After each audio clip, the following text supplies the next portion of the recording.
Jake smiled and headed home to tell his crew about his decision. Behind him, the lights of the United Worlds Council Capitol glowed warm and bright against the night sky, a beacon of hope in a galaxy that desperately needed more reasons to believe. In cooperation over conflict, the harvest was complete, but the real work was just beginning. The standoff lasted only moments before chaos erupted. A Saurian warrior, weak from hunger, stumbled and accidentally fired his weapon. The energy blast struck the ground near Queen Zephyra, and suddenly both sides were shooting at each other. "Take cover!" Jake shouted to his crew.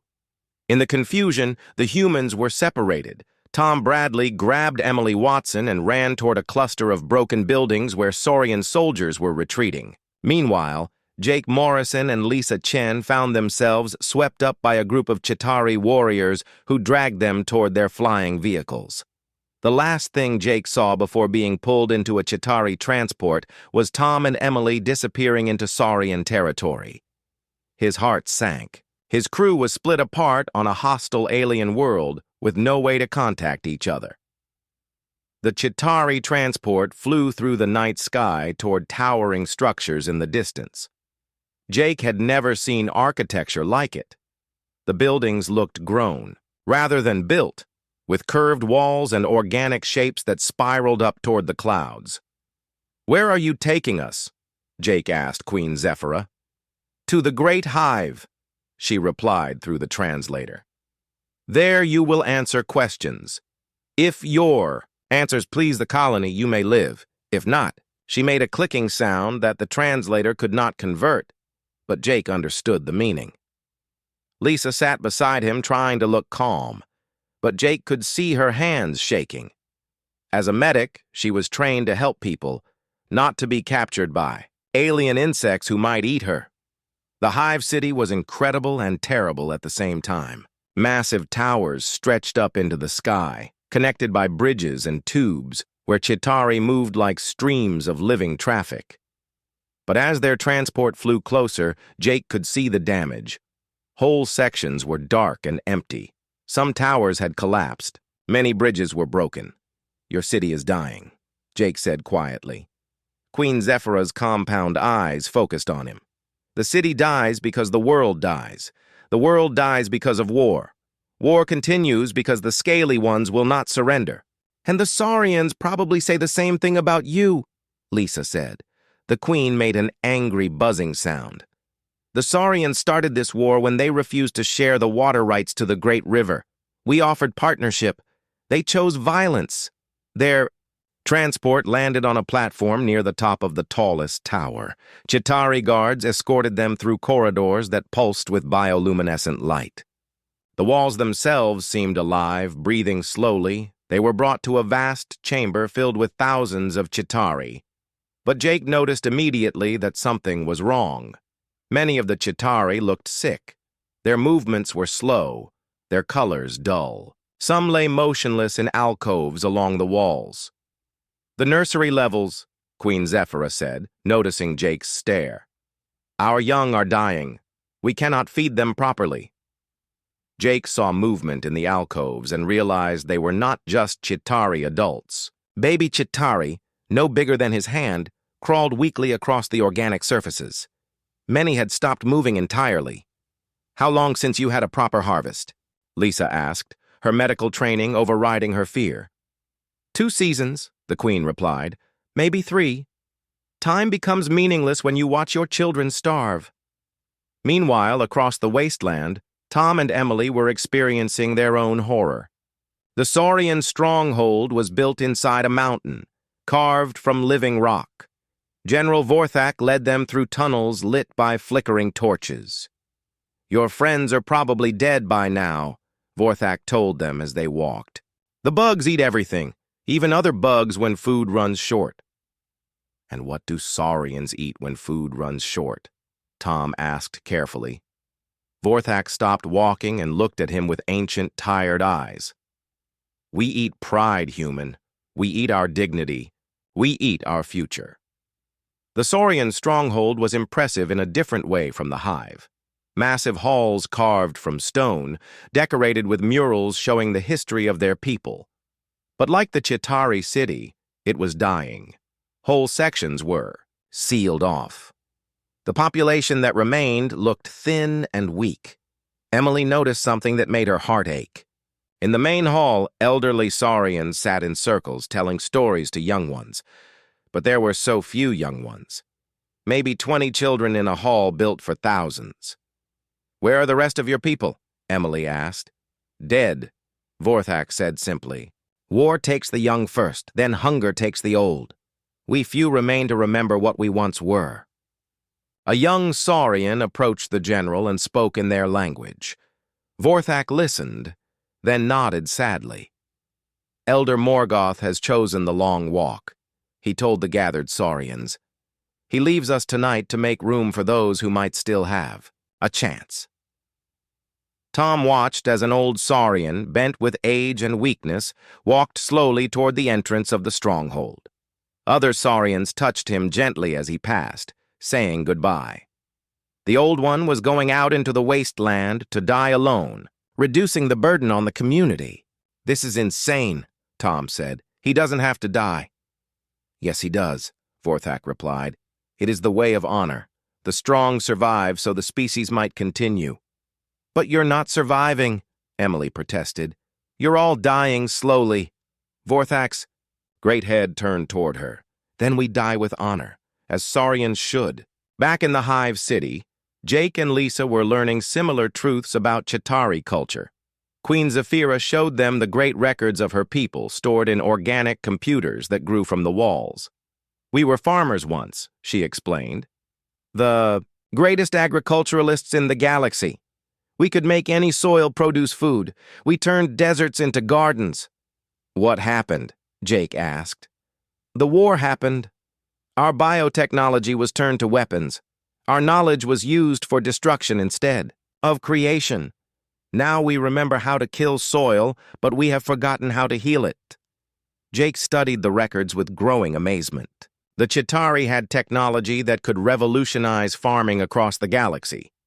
But they had been so focused on war that they had lost the knowledge of how to use it peacefully.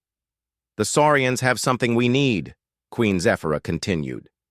"They have the seed vaults, the original genetic templates of every plant that once grew on this world, but they would rather see them rot than share them with us." "And what do you have that they need?" Lisa asked. The Queen gestured to the living walls around them. "We have the biotechnology to make those seeds grow in poisoned soil, to clean the chemicals and restore life. But we would rather die than help our enemies." Jake felt pieces of a puzzle clicking together in his mind. Both species had parts of the solution to their world's problems, but their pride and hatred kept them from working together. "You're both fools," he said quietly. Queen Zephyra's guards raised their weapons, but she held up a hand to stop them. "Explain yourself, alien. You have everything you need to save this planet," Jake said, "but you'd rather die fighting than live helping each other." The Queen was quiet for a long moment. And what would a human know about survival? Jake looked around at the dying nursery, at the starving aliens, at the ruins of a once great civilization. "I know that sometimes the hardest thing to do is ask for help," he said, "and sometimes the bravest thing you can do is offer it." The red sun of Kepler 442b cast long shadows across the barren wasteland that once bloomed with life. Captain Jake Morrison pressed his face against the small window of his exploration ship and watched the planet grow larger on the screen. What should have been green forests and blue oceans looked more like the surface of a dead moon. "This doesn't match our data," said Lisa Chen from her seat beside him. The medic pulled up readings on her tablet and frowned. The atmospheric scans from Earth showed this place was supposed to be paradise. Fertile soil, clean water, perfect for life. Tom Bradley, the ship's engineer, looked up from his control panel. "Something's wrong with the engines, too. We're losing power fast. Whatever's down there is interfering with our systems." Emily Watson, their botanist, studied the surface through her scanner. "The soil readings are all wrong. It's like someone poisoned the entire planet." Jake gripped the controls as the ship shook violently. "Hold on, everyone. We're going down whether we like it or not." The small exploration vessel, called the New Hope, crashed into the dusty ground with a grinding screech of metal. Steam hissed from the damaged hull. Jake's head rang from the impact, but he was alive. They all were. "Is everyone okay?" Jake asked, checking on his crew. "Just bruises," Lisa said, already pulling out her medical kit to check the others. Tom was already working on the emergency power systems. "The good news is we can breathe the air out there. The bad news is the ship isn't going anywhere soon. Maybe not ever." Jake opened the emergency hatch and stepped outside. The air was thin, but breathable. It tasted of dust and something else, something that made his stomach turn. Death. The landscape stretched endlessly in all directions. Cracked earth, withered trees, and the bones of large animals scattered across the ground. In the distance, he could see what looked like the ruins of a great city. "Jake," Emily called from behind him. She held her scanner in shaking hands. "This soil, it's not just dead, it's been deliberately poisoned. These chemical signatures, they're from weapons, biological weapons." "A war," Jake said quietly. "A long one," Emily replied. "This kind of damage takes decades." As they explored the crash site, they found evidence of the planet's former glory. Broken statues carved from stone showed two very different kinds of beings living together. Some looked like giant lizards walking on two legs, with proud faces and strong builds. Others were more insect-like, with multiple arms and complex eyes. "Two species," Lisa observed, studying the carvings. "They built this civilization together." "And then they destroyed it," Tom added grimly. The first sign that they were not alone came at sunset. Jake was gathering salvageable supplies from the ship when he heard the sound. A low, rumbling growl that seemed to come from the ground itself. From behind a pile of rubble, a creature emerged. It stood 8 feet tall on powerful legs, covered in dark scales that caught the dying light. Its eyes were intelligent, but filled with hunger and suspicion. This was one of the lizard beings from the statues, but thinner, weaker, starving. The creature spoke in a deep, harsh voice. The words were alien, but Jake's universal translator picked up the meaning. "Food. Give food." More shapes emerged, from hiding places among the ruins. A dozen of the lizard creatures, all thin and desperate. Their leader stepped forward. Unlike the others, he wore the remains of what might once have been a military uniform. "I am General Vorthak of the Saurian people," the translator converted his words. "You will surrender your supplies, or we will take them from your corpses." Jake raised his hand slowly. "We don't want to fight. We're explorers from Earth. Our ship crashed." "Earth?" Vorthak's large head tilted. "Never heard of it. You are not Chitauri, so you might live. But first, your food." Behind Jake, his crew tensed. Tom's hand moved toward his sidearm, but Jake shook his head slightly. "We have some food," Jake said carefully. "But not much. Our ship is damaged." "Any food is more than we have had in days," Vorthak replied. His warriors spread out, surrounding the humans. As if things could not get worse, a new sound filled the air. A high-pitched buzzing that grew louder by the second. The Saurians looked up in alarm and fear. "Chitauri!" Vorthak hissed. "Run, aliens, run now or become food for the hive!" From the darkening sky came another group of beings. These were the insect creatures from the statues, but like the Saurians, they looked starved and desperate. They moved with quick, jerky motions, and their compound eyes gleamed with hunger. The lead Chitauri landed near the group with a sound like breaking glass. She was larger than the others, with elaborate patterns on her shell-like skin. Queen Zephyra claims this prize. Her voice was translated as a series of clicks and buzzes. "These strange ones belong to the hive now. The Saurians were here first, Bug." Vorthak snarled, baring sharp teeth. The Saurians are always somewhere first, Zephyra replied, because they are too stupid to know when to leave. The two groups of aliens faced each other, weapons raised. The humans stood in the middle, unsure which way to run.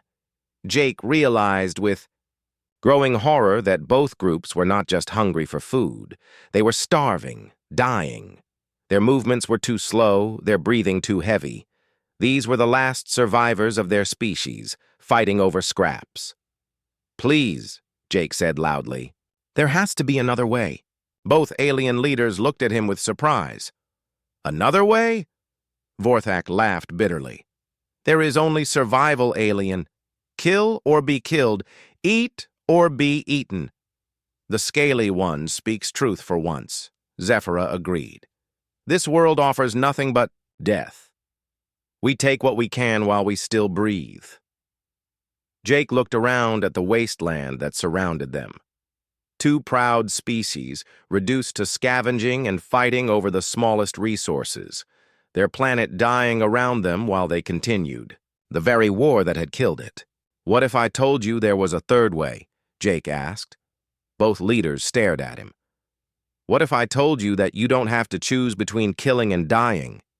The alien warriors exchanged glances. Some laughed. Others looked curious despite themselves. Then, "I would say you are either a fool or a liar," Vorthak said. "But first," Queen Zephyra added, "you would need to prove it." Jake looked at his crew. Tom nodded slightly. Lisa checked her medical supplies. Emily clutched her soil samples. "Then let me show you," Jake said. 3 days passed before Emily Watson made her discovery. While Tom worked on repairing their communicator in the Saurian stronghold, Emily had been studying soil samples from around the mountain fortress. What she found changed everything. "Tom, look at this," Emily said excitedly, holding up her scanner. "The soil isn't dead, it's sleeping." Tom looked up from the tangle of wires he was working on. "What do you mean, sleeping? The chemical weapons didn't destroy the soil completely. They just poisoned it and killed the helpful bacteria. But underneath all that poison, the base soil is still good. With the right treatment, we could bring it back to life." "How long would that take?" Tom asked. Emily ran more calculations on her device. "With Earth methods, maybe 5 to 10 years. But if we had the right biotechnology—" She paused, thinking. The Chitauri biotechnology could do it in months. Tom understood immediately. And the Saurians have the seeds. Exactly. Each side has half of what they need to save their world. Meanwhile, in the Hive City, Jake was having similar realizations. Queen Zephyra had shown him and Lisa the biolaboratories where Chitauri scientists once worked miracles with living organisms. "These machines could clean poison from soil in weeks," Jake observed, studying the organic computers. "They could," the Queen agreed sadly. "But we have no seeds to plant in the clean soil, no genetic templates to work from. The Saurians destroyed our agricultural databases early in the war. But they didn't destroy their own seed vaults," Lisa said thoughtfully. Queen Zephyra made an angry clicking sound. "The scaly ones guard their precious seeds like treasure. They would rather see them rot than share them with us." Jake looked around the dying Hive City. What if there was a way to get both sides to share? What if we could make them see that working together is better than dying apart? "Impossible," Queen Zephyra said. "Too much blood has been spilled. Too much hatred has grown. The war has become bigger than survival itself." "Has it?" Jake asked. "Or have you both just forgotten what it feels like to hope?" That evening, Jake requested a private meeting with Queen Zephyra. They met in her personal chambers, high above the Hive City. Through the transparent walls, Jake could see the lights of the Saurian stronghold glowing in the distance. "I want to propose something crazy," Jake said. "Humans seem to specialize in crazy ideas," the Queen replied. "What if we arranged a meeting between you and General Vorthak?" Queen Zephyra's entire body stiffened. You ask me to sit with my greatest enemy, the one who has killed thousands of my people. I'm asking you to sit with the one person who can save thousands more of your people, Jake corrected, including your children. The Queen was quiet for a long time. Even if I agreed, which I do not, Vorthak would never come. Saurians are too proud. What if we made it a challenge instead of a peace meeting? Jake suggested. What if we dared both of you to prove who was braver? Across the wasteland, Tom had managed to repair their communicator enough for short-range transmission. He and Emily were able to contact Jake and Lisa in the Hive City. Emily thinks she can restore the soil, Tom reported through the crackling connection. And the Chitauri have the biotechnology to do it fast, Jake replied. But we need both sides to work together. Good luck with that, Tom said. General Vorthak would rather eat rocks than cooperate with the bugs. Then we need to find a different approach, Jake said, something that appeals to both their cultures. Emily, listening to the conversation, suddenly had an idea. Jake, what do both cultures value most? Strength, Jake answered immediately. Courage, honor. Right. So what if we challenge them to prove their courage in a new way? What do you mean? Emily took a deep breath. What if we challenge them to do the bravest thing possible? To sit down and eat together? There was silence on the communicator for several seconds. That's either brilliant or insane, Lisa finally said. Maybe both, Jake agreed. But it might work. The next morning, Jake made his proposal to Queen Zephyra. At the same time, Emily made the same proposal to General Vorthak. The idea was simple and terrifying. Both leaders would meet in neutral territory, not for battle, not for negotiation, for a meal. A meal. General Vorthak roared when Emily explained the idea. You want me to dine with the creature that murdered my son? I want you to prove you're brave enough to face your enemy across a table instead of a battlefield, Emily replied calmly. Any fool can fight. It takes real courage to try to make peace. In the Hive City, Queen Zephyra had a similar reaction. Impossible. The scaly ones cannot be trusted. They would poison any food they brought. Then we prepare the food, Jake said. My crew and I will cook everything. We'll use our ship's emergency rations and anything edible we can find on the planet. And if this is a trap, if the Saurians attack during this meal, Jake looked the Queen directly in her compound eyes. Then you'll die fighting, just like you're going to die now from starvation. But if it works, you might live. Your children might live. Both leaders spent hours thinking about the proposal. Jake and his crew waited anxiously for their decisions. Finally, Queen Zephyra agreed, but only if certain conditions were met. The meeting would take place in the ruins of the ancient city where both species once lived together. Each side could bring only 5 warriors. Any weapons would be left at the entrance to the ruins. When Tom relayed these conditions to General Vorthak, the old Saurian laughed bitterly. The Bug Queen thinks she is clever, but she underestimates Saurian courage. So you'll do it? Emily asked hopefully. I will do it, Vorthak said, but not because I trust the bugs. I do it because I am curious to see if humans are as foolish as they seem, or if there is wisdom in their madness. Jake and his crew had 3 days to prepare for the most important dinner party in galactic history. They would have to create a meal that could satisfy the biology of 2 completely different alien species. They would have to find neutral ground in a world torn apart by war. And they would have to convince 2 groups of natural enemies to sit down together without killing each other. No pressure, Tom said as they began planning. None at all, Lisa agreed, checking their limited medical supplies. Emily was all ready, studying both species' dietary requirements and comparing them to what food sources might be available on the planet. But Jake was thinking about something deeper. This meal wasn't just about food. It was about proving that even the deadliest enemies could find common ground when they were hungry enough to try. This is going to work, he said, trying to convince himself as much as his crew. It has to work, Emily replied quietly, because if it doesn't, we're all dead. The preparations began immediately.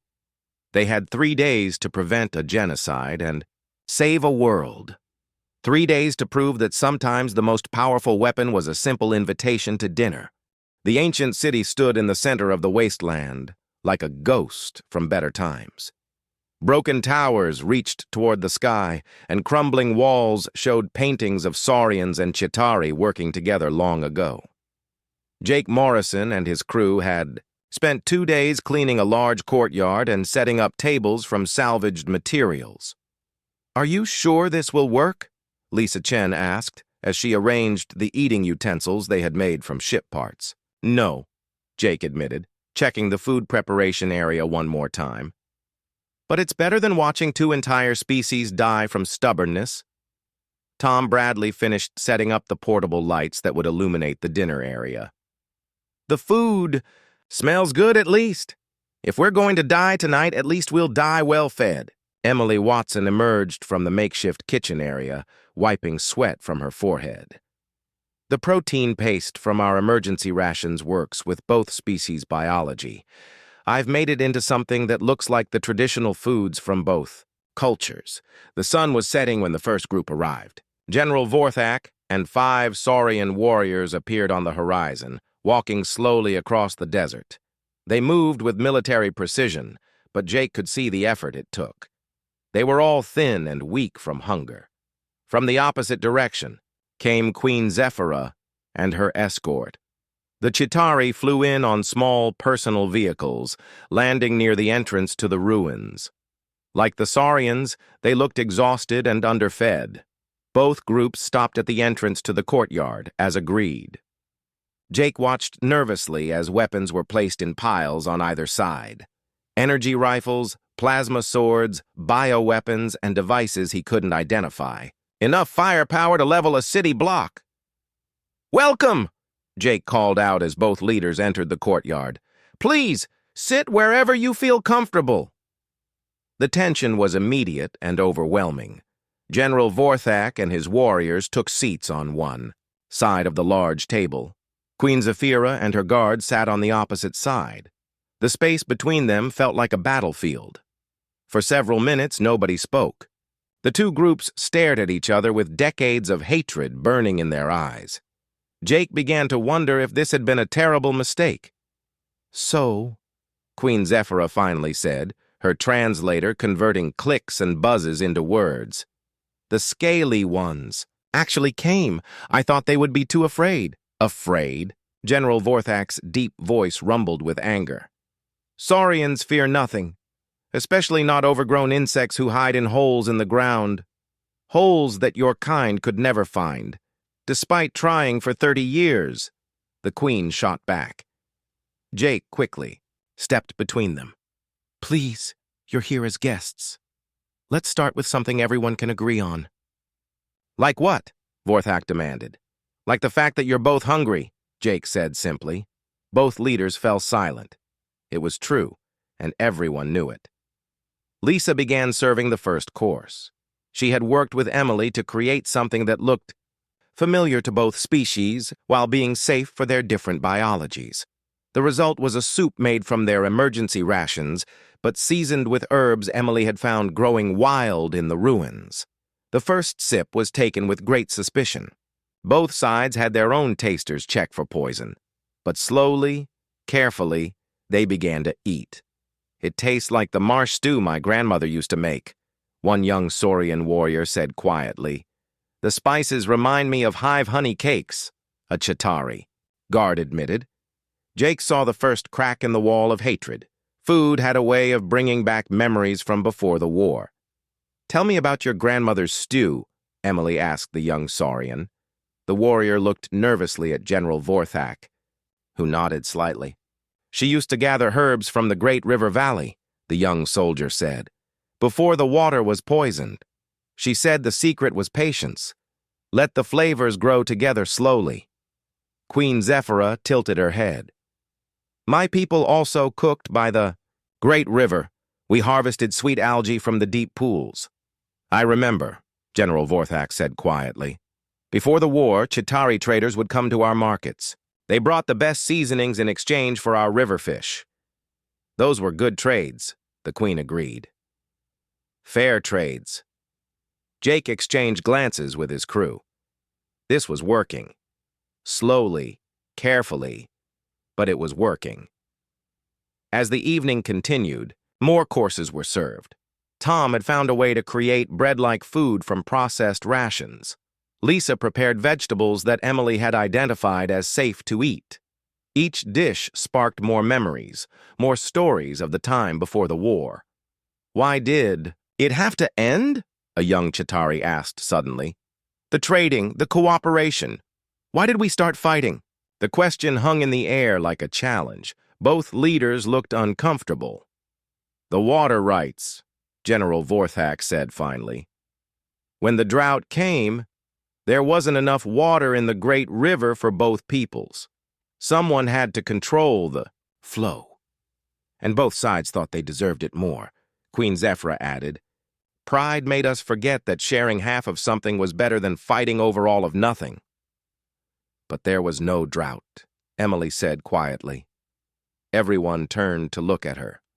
I've analyzed the geological data. The water levels in the great river dropped because of industrial pollution, not climate change. Both sides were dumping chemicals into the river system for decades. The silence that followed was deafening.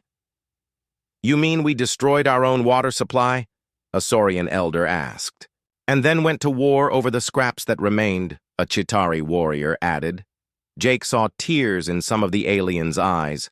Decades of war, millions of deaths, the destruction of their entire world, all because they had poisoned their own river and then blamed each other for the drought that followed. There's enough blame for everyone, Jake said gently.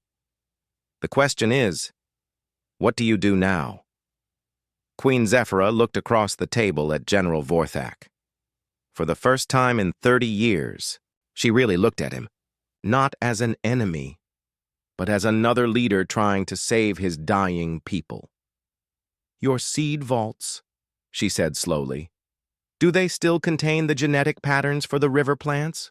The ones that used to clean the water naturally? Vorthak nodded. Everything. From before the war. We saved it all, hoping someday. And your biotechnology, Vorthak said to the Queen. Could it still accelerate plant growth? Could it clean poison from soil? Better than it ever did before, Zephyra replied. We improved the techniques during the war.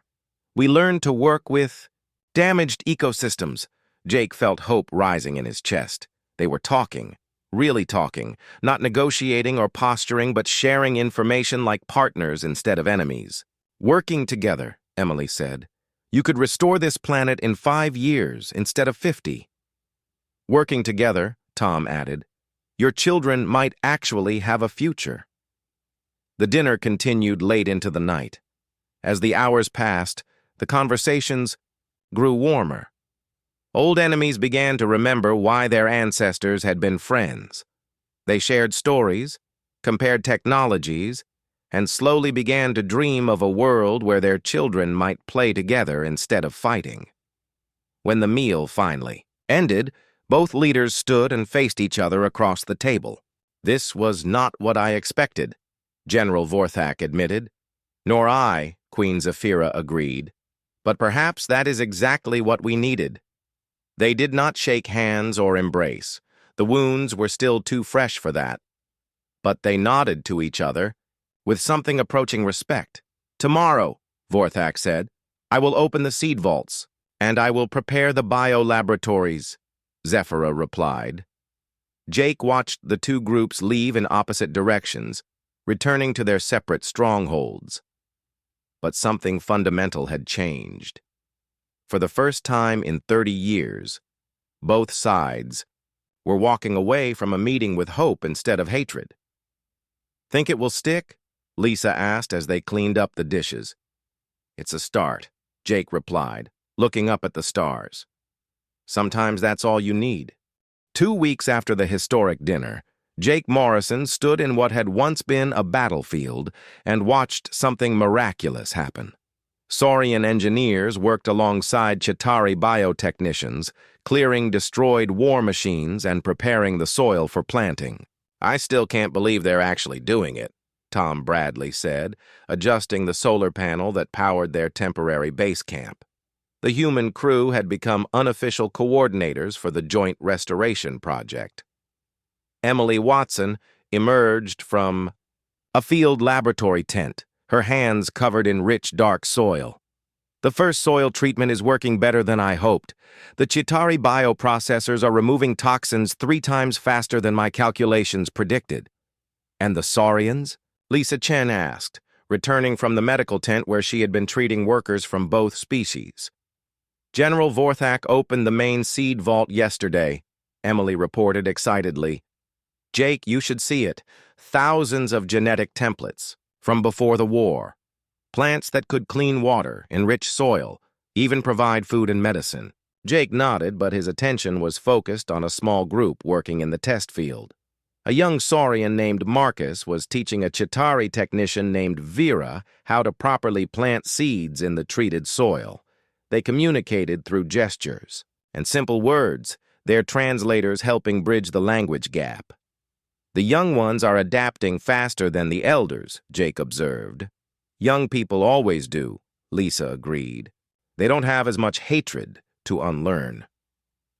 The first week had been difficult. Both sides were suspicious and quick to anger. Arguments broke out over work methods, territorial boundaries, and resource allocation. Several times, Jake thought, the whole project would collapse. The breakthrough came when Queen Zafira's youngest daughter, Kira, fell ill with a fever that Chitauri medicine couldn't cure. Lisa examined the young alien and realized she was suffering from malnutrition-related complications. General Vorthak, hearing about the sick child, surprised everyone by offering access to the Saurian medical archives. "A child's life is more important than old grudges," he said gruffly. Working together, doctors from both species and Lisa found a cure. When little Kira recovered, something shifted in the atmosphere of the work camps. People who had been enemies began to see each other as parents, workers, and fellow survivors instead of monsters. "The first harvest is ready," Emily announced, leading the crew toward the test field. The sight took Jake's breath away. Where 2 weeks ago there had been only poisoned earth and twisted metal, now green shoots pushed up toward the sun. The plants were small still, but they were alive and growing in soil that had been considered dead for decades. Marcus the Saurian and Vera the Chitauri knelt side by side examining the young plants. They were taking measurements and comparing notes, their species' different scientific approaches combining to create better results than either could achieve alone. "Look at this," Vera said excitedly, her translator converting her rapid clicking. "The root growth is exceptional. The bio-enhanced soil is allowing nutrient absorption rates we never thought possible." Marcus nodded enthusiastically. "And the seeds are adapting to the soil conditions faster than our botanical models predicted. It's like they remember how to grow in this environment." Jake smiled.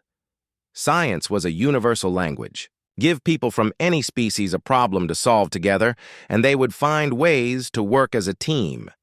Queen Zafira and General Vorthak arrived together to inspect the test field. Over the past 2 weeks, they had developed a working relationship that surprised everyone, including themselves. They still disagreed on many things, but they disagreed respectfully now. "The results exceed our expectations," Queen Zafira said, examining the plant growth data on a shared tablet. "Indeed," General Vorthak agreed. "At this rate, we could have food production restored in some areas within 6 months." "What about water?" Jake asked. Emily pointed to a section of the field where different plants were growing. "Those are the river cleaner plants from the Saurian archives. The Chitauri biotechnology has enhanced them to process toxins more efficiently. If we can establish them along the waterways, we should see measurable improvement in water quality within a year." A young Saurian engineer approached the group. General, we've identified 12 more sites suitable for immediate development. With Queen Zephyra's permission, we could begin soil treatment tomorrow. Permission granted, the Queen said immediately. Deploy as many bioprocessors as needed. Jake watched the easy cooperation with wonder. 3 weeks ago, these two leaders would have fought to the death rather than share resources. Now they were planning joint operations like old partners. That evening, the work crews gathered for their daily meal. This had become a tradition started by Jake's crew, but it had grown into something much larger. Every night, Saurians and Chitauri would eat together, sharing food and stories. Tonight was special because they were celebrating the success of the first test field. Lisa had worked with cooks from both species to prepare a feast using some of the vegetables they had grown. "I want to make a speech," General Vorthak announced, standing slowly. His old body was still weak from years of poor nutrition, but his voice was strong. 30 years ago, we went to war over water rights. We fought over who deserved to control the Great River. Tonight, I want to admit something I should have said decades ago." He paused, looking around at the mixed crowd of aliens. "We were all wrong. No one deserves to control the river. The river belongs to the world, and the world belongs to all of us." Queen Zephyra stood as well. "I too have something to confess. My people's pride kept us from asking for help when we needed it most. We thought independence was more important than survival. We nearly destroyed ourselves trying to prove we didn't need anyone else." A young Chitauri in the crowd called out, "What changed your minds?" Vorthak and Zephyra looked at each other, then at Jake and his crew. "Humans taught us something we had forgotten," the Queen said. "They taught us that the strongest thing you can do is admit you need help. And the bravest thing you can do is offer help to someone who was once your enemy.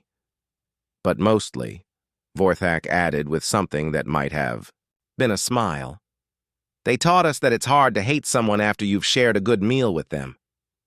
The crowd laughed, and Jake felt a warm feeling in his chest. This was why humans explored the galaxy, not to conquer or control, but to find ways to help people solve problems they couldn't solve alone. After dinner, Jake walked through the work camp with Emily. The temporary buildings were already taking on a permanent feel. Gardens were sprouting around the dormitories. Children from both species played together in the common areas. "It's working," Emily said quietly. "Really working." "The first phase is working," Jake corrected. "But we're going to need a lot more test fields, a lot more cooperation, and a lot more trust before this planet is truly healed."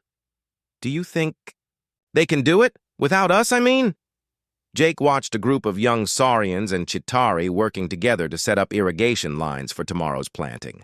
They moved like a team that had been working together for years, not weeks. "Yeah," he said finally. "I think they're going to be just fine." In the distance, the lights of both the Hive City and the mountain stronghold glowed against the night sky. But between them, scattered across the wasteland, new lights were appearing. Work camps, research stations, and growing fields where life was slowly returning to a dead world. The war was ending not with a treaty or a surrender, but with shared hope and common purpose. Seeds of change had been planted in more than just the soil. Jake looked up at the stars and smiled. Tomorrow would bring new challenges, but tonight, two species that had been dying were learning how to live again, and sometimes that was the most human victory of all. 6 months later, Jake Morrison stood on a hilltop overlooking the Great River Valley and could hardly believe what he was seeing. Where once there had been poisoned wasteland, now green fields stretched to the horizon. The river itself ran clear and blue for the first time in 30 years. "The rescue ship will be here tomorrow," Tom Bradley said, joining Jake on the hillside. Their communication equipment had finally been repaired enough to contact Earth. "Are you ready to go home?"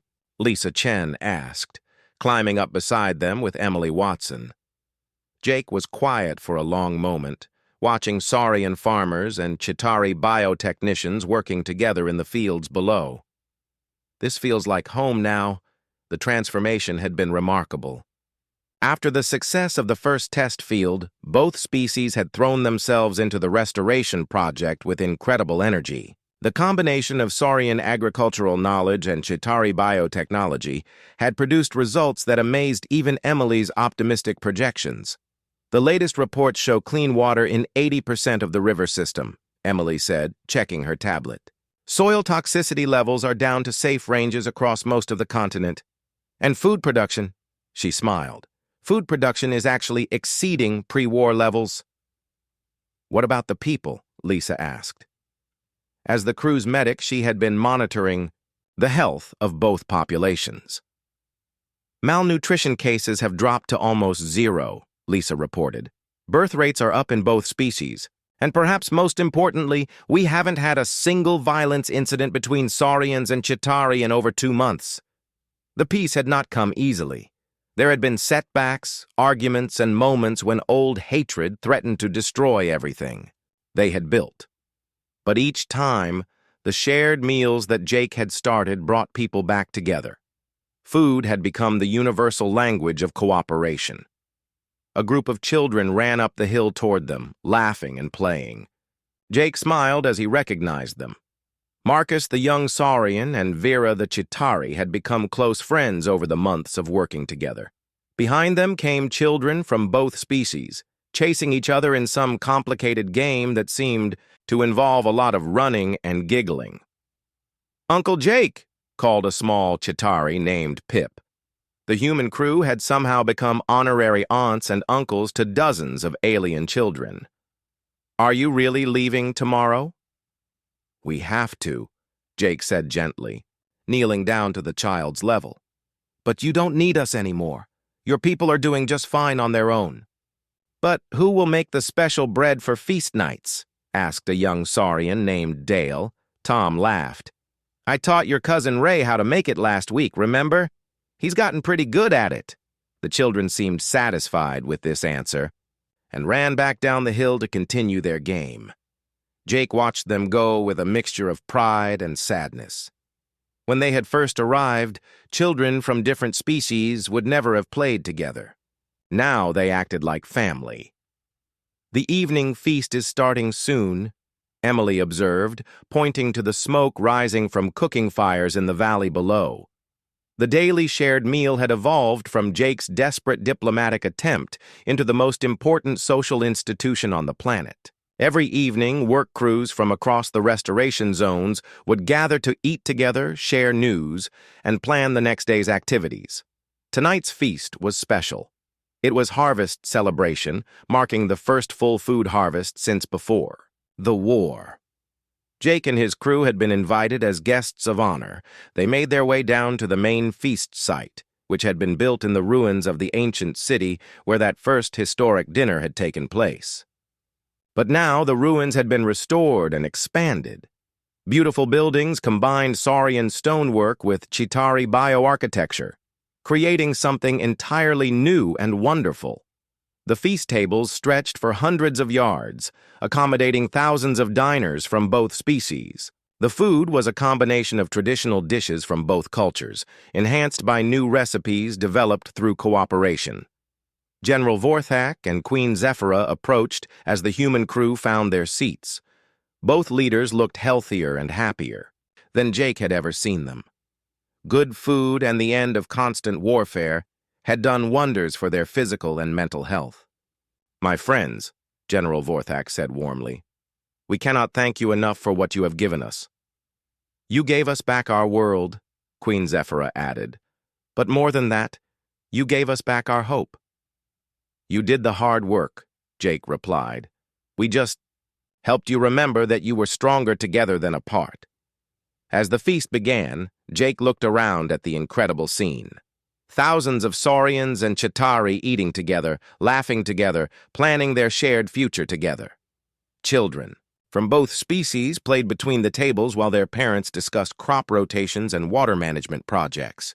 "I want to make an announcement," Queen Zephyra said, standing and calling for attention. The massive crowd gradually quieted. 6 months ago, General Vorthak and I sat down together for the first time in 30 years. We shared a meal prepared by our human friends, and we remembered something we had forgotten during the long war. We remembered that we are all people trying to build good lives for our children. General Vorthak continued, also standing. Tonight, we want to announce the next step in our cooperation. The crowd was completely silent now, everyone listening. Intently, we are forming a permanent alliance, the Queen announced. The Saurian Republic and the Chitauri Collective will become the United Worlds Council. One government, two species, shared leadership. The cheer that erupted from the crowd was deafening. Jake felt tears in his eyes as he watched former enemies celebrate their decision to become permanent partners. But that's not all, General Vorthak said when the noise died down. We're also establishing the Morrison Institute for Interspecies Cooperation. Jake looked up in surprise. The what now? Queen Zephyra smiled. A research center dedicated to helping other worlds solve conflicts through cooperation instead of warfare. We want to share what we've learned with the galaxy. And we want to offer Captain Morrison the position of first director, Vorthak added. Jake was speechless. Tom slapped him on the back. Congratulations, Director Morrison. I don't know what to say, Jake stammered. Say yes, Emily encouraged. This world still needs you. Jake looked around at the feast, at the rebuilt city, at the children playing together, at the former enemies who had become family. He thought about the rescue ship coming tomorrow, about Earth and his old life among the stars. I'll need to think about it, he said finally. The feast continued late into the night. There were speeches, songs, and traditional dances from both cultures. Jake watched a group of young Saurians and Chitauri performing a new dance they had created together, blending movements from both species into something beautiful and unique. Later, as the celebration wound down, Jake found himself walking alone through the restored city. The buildings glowed softly with bioluminescent lighting developed by Chitauri scientists using Saurian architectural principles. The combination was stunning. He stopped at a small garden where a memorial had been built. It honored those who had died in the war from both species. Fresh flowers were placed there every day by people who had once been enemies. It's beautiful, isn't it? Came a voice behind him. Jake turned to see Marcus and Vera approaching. The young Saurian and Chitauri had become symbols of their species cooperation, featured in news reports and documentary films about the restoration project. Very beautiful, Jake agreed. We wanted to thank you, Vera said, before you leave, tomorrow. If you hadn't brought our leaders together, we would all be dead by now, Marcus finished. Both our species would be extinct. You saved our world, Vera added. But more than that, you taught us how to save ourselves. Jake smiled at the young couple. You're going to do great things together. Your children are going to grow up in a world where cooperation is normal, where different species working together is just how things are supposed to be. Speaking of children, Marcus said, grinning, Vera and I have an announcement of our own. Vera's compound eyes sparkled with happiness. We're going to have a baby, the first hybrid child born on our world. Jake felt his heart skip a beat.